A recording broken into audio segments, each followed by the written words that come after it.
How does gold look like? When you blast, you can't see it. Okay, it's just rock. Your current role as drill and blast engineer. So how does your day look like when you are working? Like I came from a country not known for mining engineers. Growing up, I was always fascinating to be an engineer. Quite excited. Exactly. My first impression was like, wow, really? The whole continent has a lot of natural resources that way, right? Not only that, it's also close to the Europe. You can become that central point of contact for any global investor who wants to come to Mauritania. We put the explosive, we blast it. It's the way that we manage, and we have waste, and we have gold. Exactly. Now, women who are not in engineering, but do they also come for the mining sites for other roles? We can see nowadays we have more and more women joining us as drivers. I think it's more about how passionate you are than you survive in the industry. Exactly. Women, they should focus more on education.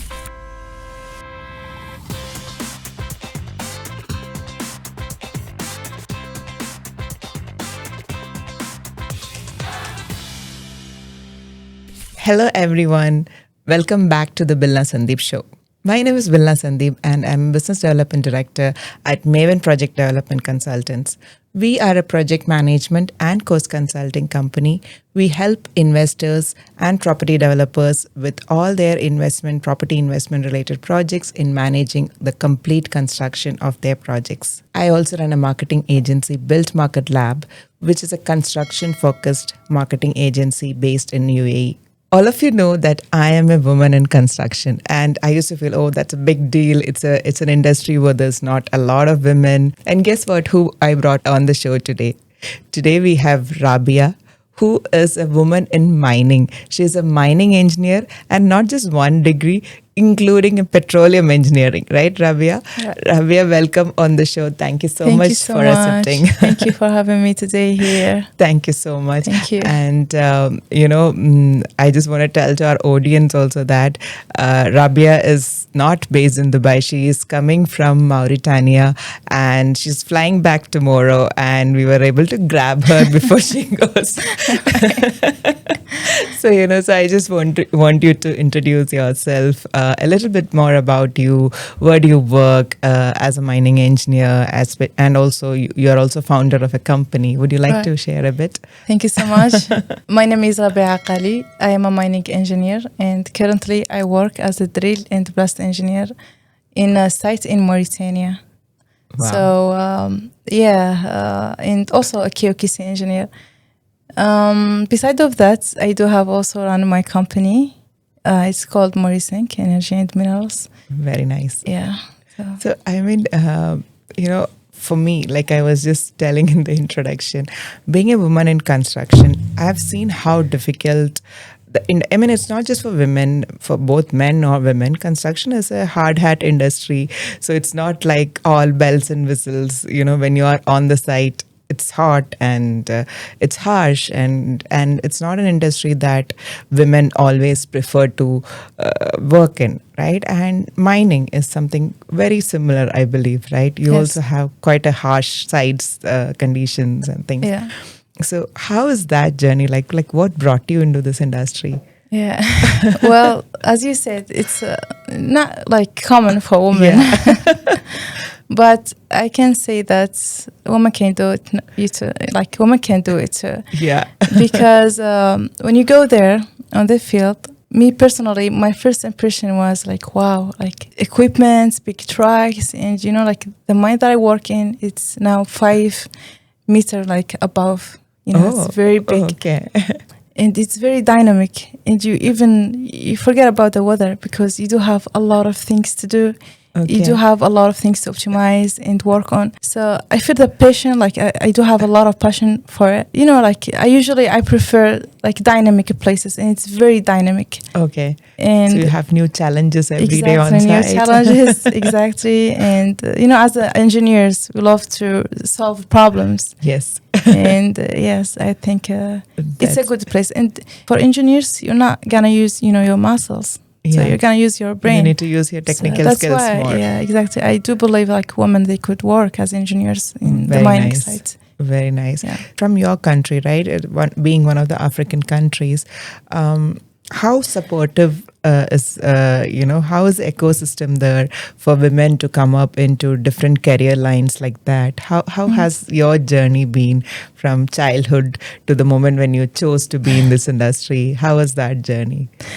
Well, I didn't think that I will be a mining engineer because like I came from a country who was not known for mining engineers. Let's say not known for engineers, like women in engineering stuff, because it's like a domain used to be only for men. And like Mauritania, they are a lot of a conservative country.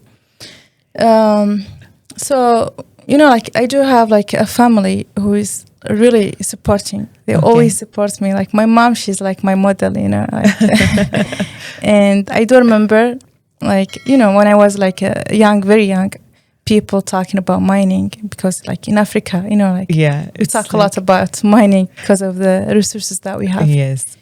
But growing up, I was always fascinating to be an engineer because I like technical stuff. I like the problem solving. Exactly. Problem solving, physics, mathematics, science. But like at certain points, I remember I had like an internship in a mining site. And you were quite excited. Exactly. Like my first impression was like, wow, really? Is it like happening? So from that day, I put it on my head to be like I need to be I back need here to back work. here for work. Exactly. And I felt like I do belong to this industry. Nice. And I told my parents, and I remember my mom, she was like, this is very hard, like it needs a lot of patience. Yes, mom. They were okay with that. Yeah. But she was like very supporting, and that's nice. She just told me, go for it. I believe in you. And I went for it. I think that's the best thing we can have, to have that kind of family support, a family who believes in you. Important. And I think you have also had a lot of global exposure, because you just didn't complete your degrees there, right? You have studied in Morocco, you have also studied in Paris. Yeah. So do you think that helped you to create your more global perspective for you as an engineer when you went back to work in your country? Exactly. As you said, like I started studying in Mauritania, and then I went to Morocco. I had 2 degrees from Morocco and Mauritania in mining engineering. Nice. And then because like I was one of the first students in Morocco and Mauritania, I had an internship. Oh, nice. Not Scholarship.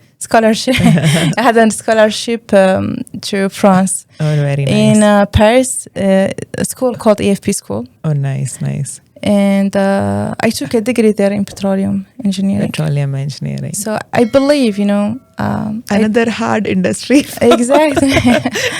Yeah. So I believe that exposition to different cultures made me who am I right now. That's nice. Yeah. To see others' opinions and ideas and how do they think. Very nice. Not only about, your country or your family. Nice. To be more open. I think you are here because you came for the mining show here in Dubai, and you also mentioned about being in Singapore last week for another summit. Exactly. So, I think you are more into, and most of it on work trips, I guess, right? So and I was just going through your LinkedIn. I saw you had event for women in mining in Mauritania. Yes. Could you tell me more about that? How are you helping women come more into that sector?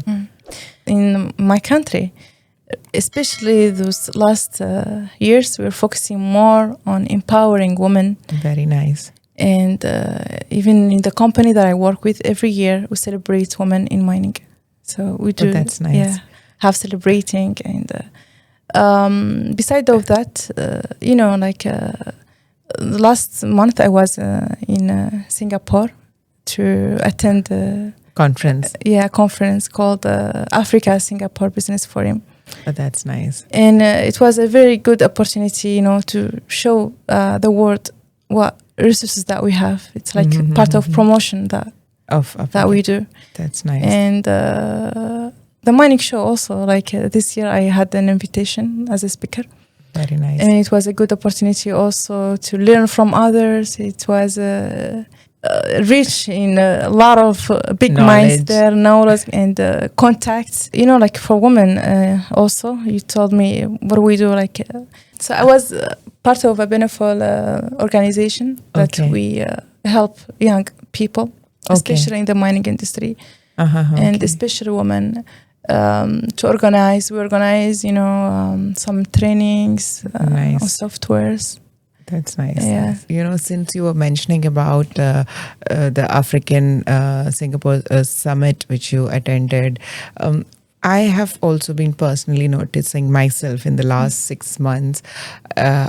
Just in Dubai itself, I've got to attend various events in which I got to meet a lot of people from Africa, different countries of Africa, and which was not there maybe 1 year back. It was not so much. Now I see there's a lot of focus that's coming to Africa, especially from Middle East, which I feel like we at Maven, we work with investors and property developers, and they invest into different segments, especially commercial, industrial segments. So you, as someone who comes from internally, you know, and you also have a company that advises investors, I believe, right?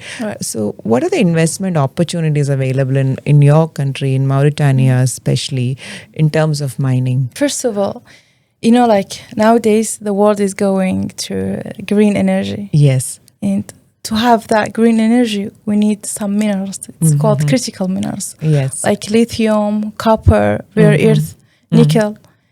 So we need like the global set a target by 2050 to be all green.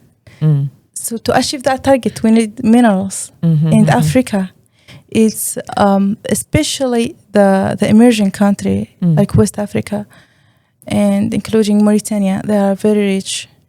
They're very rich in these critical minerals.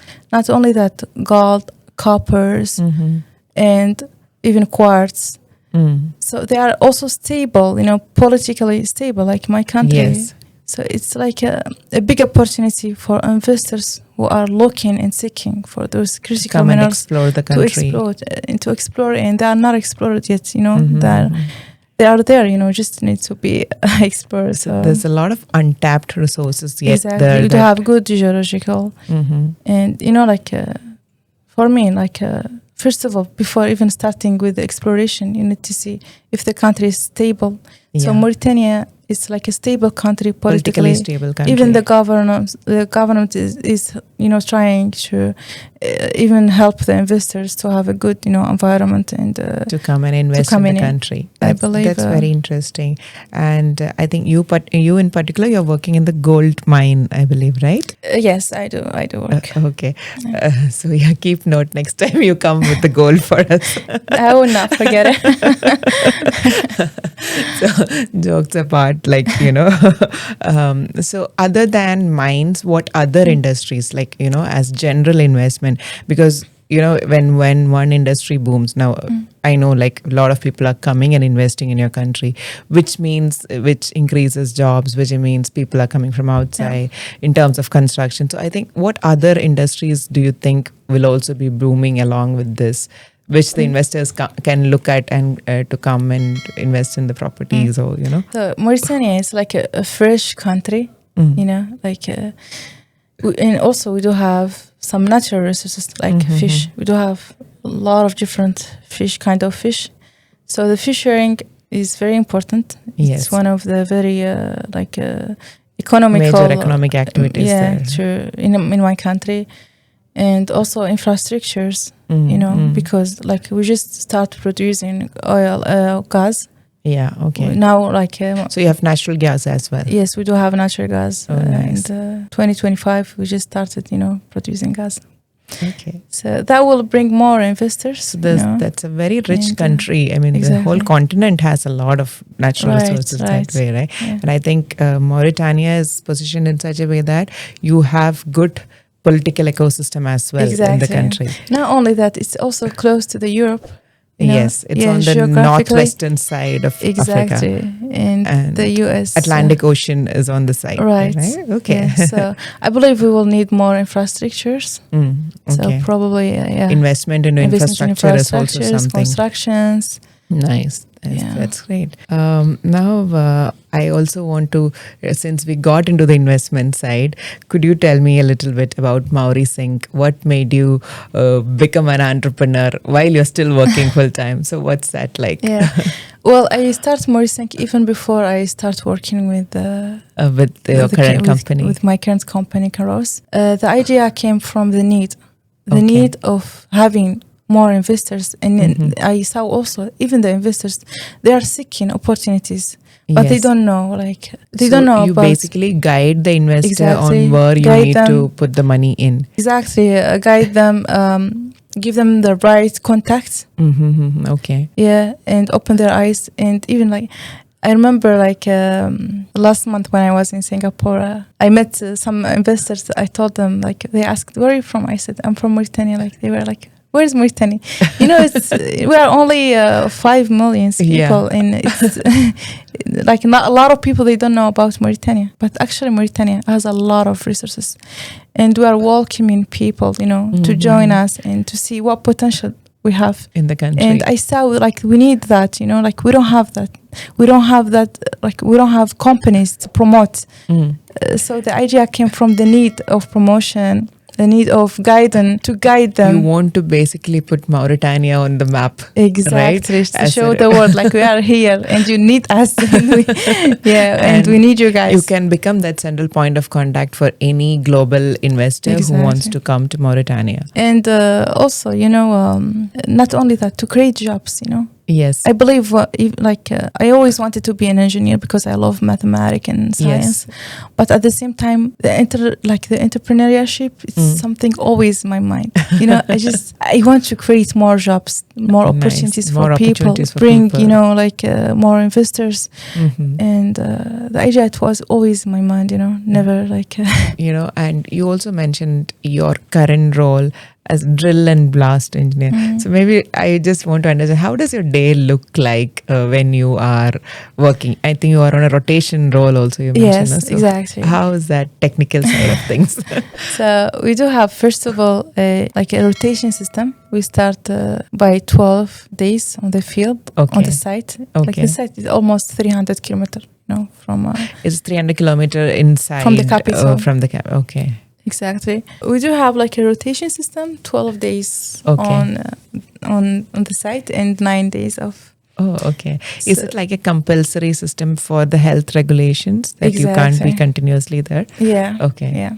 Exactly. So my day starts at 5. I woke up at 5 in the morning. I do my things. I prepare. I give a look at my KPIs. Oh, nice.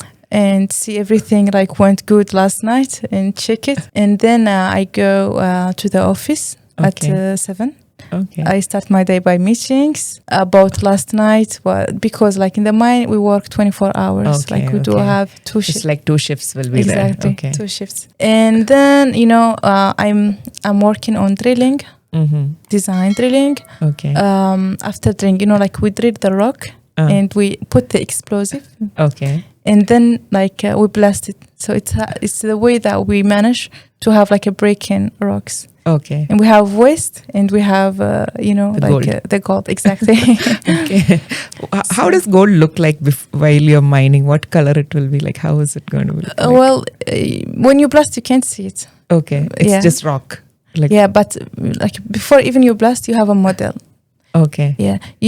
This in this area you have gold. Okay. And before that, because we start with the geology. Okay. And samplings, and the grade control, and exactly the ore grade that you have, the places. And when we blast, it will look all the same. Yeah. But because you already know, you will send the waste to the dumps. Okay. And you will send the ore, directly to feed it to the crusher. We have a crusher. And when you send the rocks there, they crush it, and then they do some treatment, chemical treatment.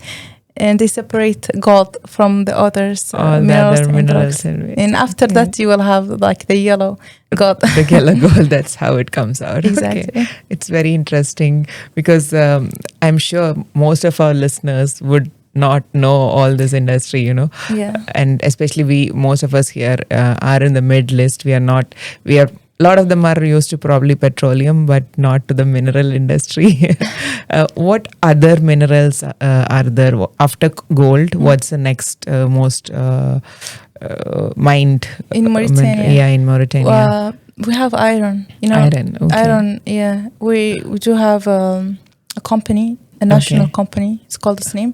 Okay. It's for iron, and it's one of the Mauritania is one of the biggest countries in the world who export iron. We do have a big potential of iron. Okay, and in terms of gold, you were mentioning the second biggest we Arab have country. copper. We used to have a company there. Okay. It's called MCM. Okay.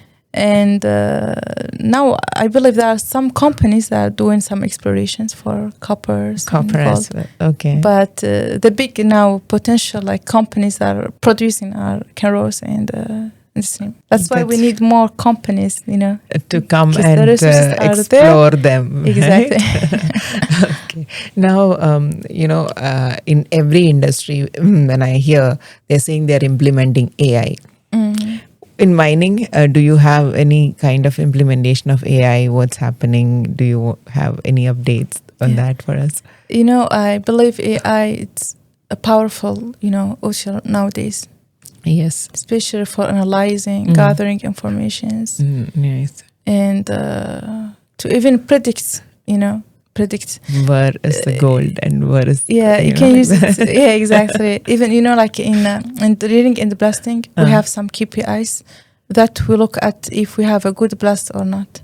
The fragmentation size, if the rock is break because we have targets. Okay. And like when you are blasting a pattern, let's say like this one, you look at the spillage, the material, the movement. Okay. So those KPIs are very important, and so even you can feed that data into AI, so you can quickly and to predict how will look like after you adjust, your design, how will look like your fragmentation, spillage, and even the stability, because the stability of the pit, because it's very important. Safety is first. Yeah. Yes.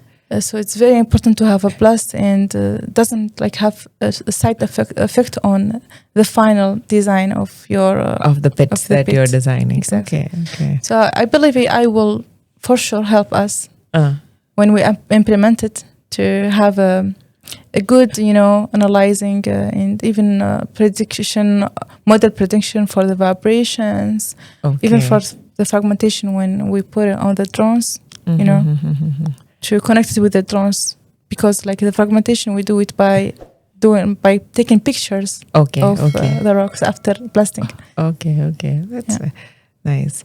Now women who are not in engineering, but do they also come for the mining sites for other roles? I mean, engineering is more little, you still have an office and base, right? Yeah. But do they also come for the other heavier roles as well?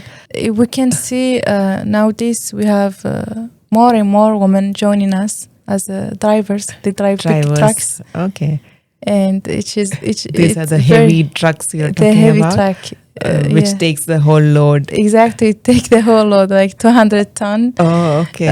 Let's say in average, even more, 250. Okay. And they spend 12 hours driving those big trucks. They're very big, So it's very fascinating to see those women. But a lot of women are coming up now, right? Yeah, more and more. Like recently, those last years, we do have more and more women. And they choose to be, trucks driver. And you can see like the passion that they have and the ambition, because it's not easy at all. It used to be fully like man-dominated field. Okay. And how is because I know construction here in UAE. I've walked the sites even in the summer, and summers here are harsh. So how is the climate there in Mauritania? Is it also harsh to be outside in the mine? The climate, it's it's hot Okay, in it's general. hot. Okay. But we have winter also. The winter is not Not not very like Europe cold. or not very cold. Yeah. But like when you work on the mine, most of the time you will be if you're like a truck driver, will be in an icy, and you're not exposed that much, Yes. to the Okay. sun. Okay. But yeah. Okay. Interesting. So, one thing which I used to, since you mentioned about exposure to sun, like when we used to go initially in our young, especially while starting out our construction career, on the site, we used to be like, okay, we'll get tanned now. The sun, your skin gets, burned, skin burns and things like that. So you don't have that problem so much. That's what you're saying. If it's inside the truck, probably. But when you go out, you exactly. Okay. Yeah. For example, personally, sometimes I go to the field and to do some inspections to control the quality, and sometimes it's very hot. Yeah, very hot. But we have like PPE. Yes, and we have you have almost covered. Yeah, exactly, almost covered. And we just try to drink more water to stay hydrated. I think if there is a will, there's a way. Kind of. Put, cream, I think it's more about how passionate you are, then you survive in the industry. Exactly. If you have a passion for it, you even forget about the weather. I get that point. And it's very nice. The field, it's very dynamic. You see a lot of people doing a lot of things like QC guys, drillings, equipment, shovels, trucks. So it's very dynamic, and it keeps changing. New things keep coming, and new pits. Okay. New things. So, Rabia, you're here today because of the mining show, and I know you're attending various different global events related to the industry, right? Since you have been into different global events that you have been going, we are also planning to do a global business expo soon.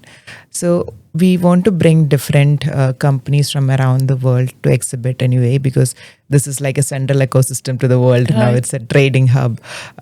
So, as a leader from Africa, what kind of opportunities would you like to see in that event? If it's a full day event, what would you look forward to?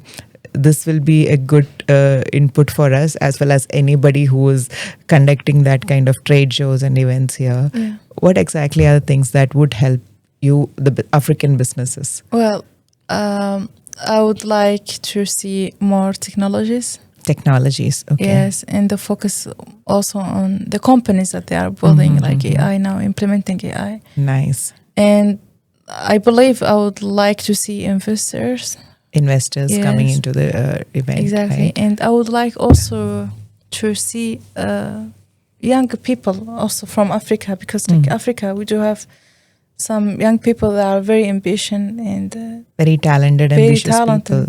And they can even, they know Africa has that potential. Okay. And, so what kind of, like you're saying that if those young people also can come and participate, they also get more. Exactly, because they will get more connection, and they already know what's going on in their countries. They will get a global outlook from here. Exactly, they will learn more, Very they nice. will learn more from nice. others companies. Nice. And even start thinking out of the box, and having more connections. They get to learn from the global community that's coming into here. They will see the world. They need Africa. Nice. Because it's really Africa now. It has a lot of those potential that people investors that are looking for.